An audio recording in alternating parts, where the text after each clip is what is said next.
Hello everyone! So welcome to my YouTube channel. So kung baguhan ka pa lang po sa channel nito, so don't forget to subscribe and hit the notification bell para ma-updates po kayo sa mga susunod na uploads ko. So yung topic na pag-usapan natin ngayon is tungkol sa roofing installation. Roof covers the top of the building, serving to protect rain, sunlight, wind, snow for other countries and extreme temperature. It have been constructed in a wide variety of forms, flat, pitch, vaulted, dome, or in a combination, depending on technical, economic, and aesthetic consideration. But whatever form it is, always remember that the roof should add attractiveness to the building.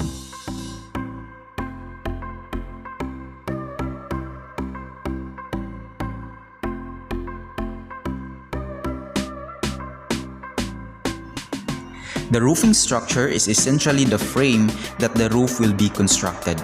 The structure is a series of trusses, beams, and rafters that give the roof its shape and that the roof sheeting is laid upon. As we can see, they are lifting manually the roof sheets to the roofing structure in preparation for covering the entire framing. But before covering, be sure that the roof framing is structurally stable. Trusses are fully wheeled as well as the rafters. The metals are free from rust and there should be a series of tie wire installed as to avoid buckling or disalignment of polyethylene foam.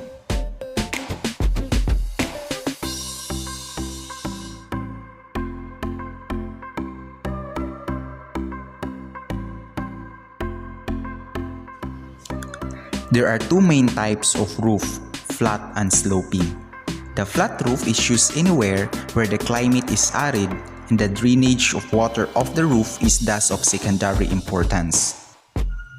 Flat roofs came into widespread use in Europe and America in 19th century when new waterproof roofing materials and the use of structural steel and concrete made them more practical.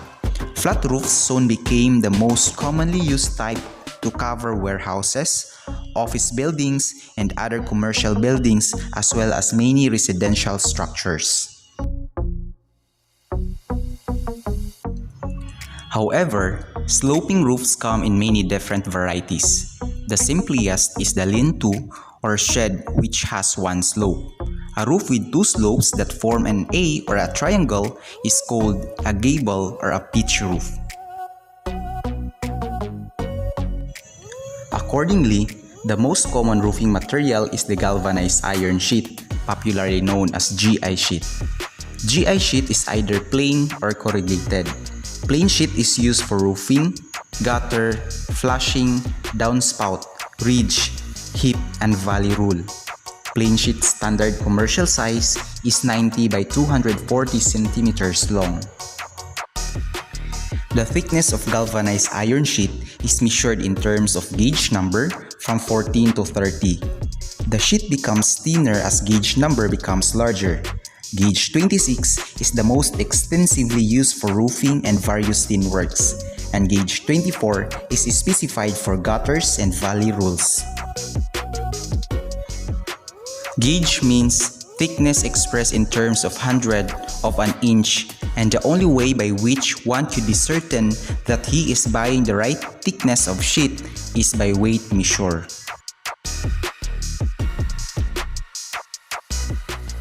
According to simplified construction estimate of Max B. Fajardo Jr., that before estimating the required number of corrugated roofing sheets, verify the plan if the side lapping is 1 1/2 or 2 1/2 corrugations. The standard end lapping joint is from 25 to 30 centimeters long. This is important in determining the length of the sheet to be used. Spacing of the purlin should be proportionally adjusted to the length of the GI sheets to avoid unnecessary cutting or excessive overlapping. In short, the length of the roof sheets govern the spacing distance of the purlins. In addition, To compute the number of sheets for one row, first, you have to determine the length of the purlins along the gutter line, then this distance is perpendicular with the roof direction. Then, you have to divide this length by the effective width covering for one GI sheet using either 0.7 meters for 1 1/2 corrugations or 0.6 meters for 2 1/2 corrugations. In determining the length of the rafter or top cord, you have to choose the right combination of roofing sheets that will satisfy the length considering the 25 to 30 centimeters standard end lapping.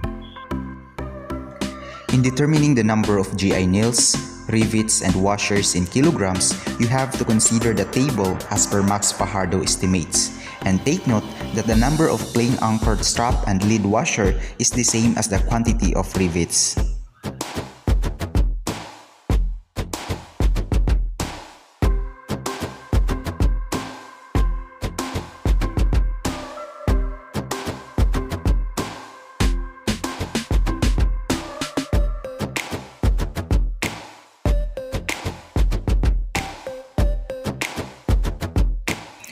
But in this project, as per specification, we are using gauge 24 pre-painted wall rib cold rolled steel roofing.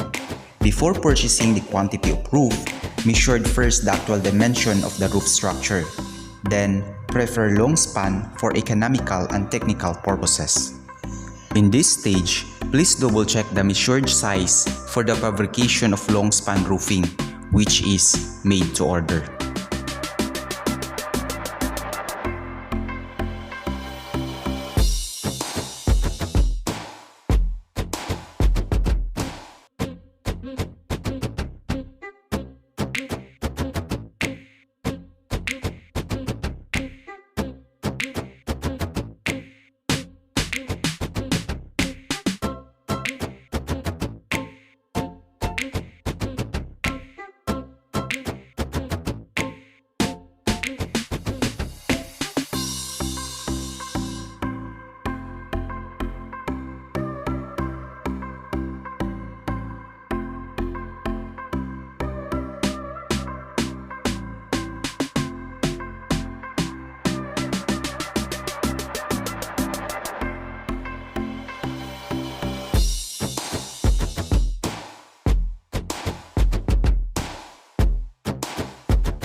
Ano yung masasabi mo sa... Sabi ko lang dito, masakit sa palad ang maghatak ng tubig. Pero naman, kailangan natin pagpatuloy ang buhay.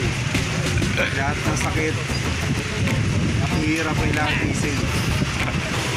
Hugot na yan ha. Yun lang po. Salamat.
Kumakain nga po yung baka eh.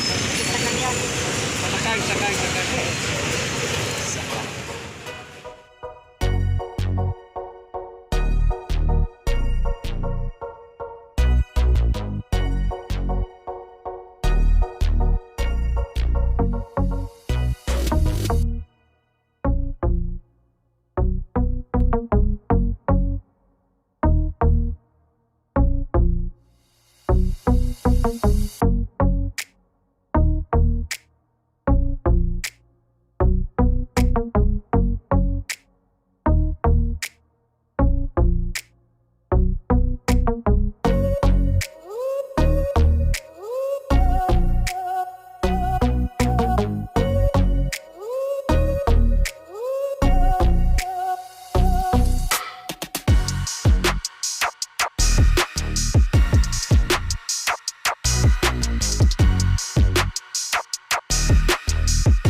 Baka.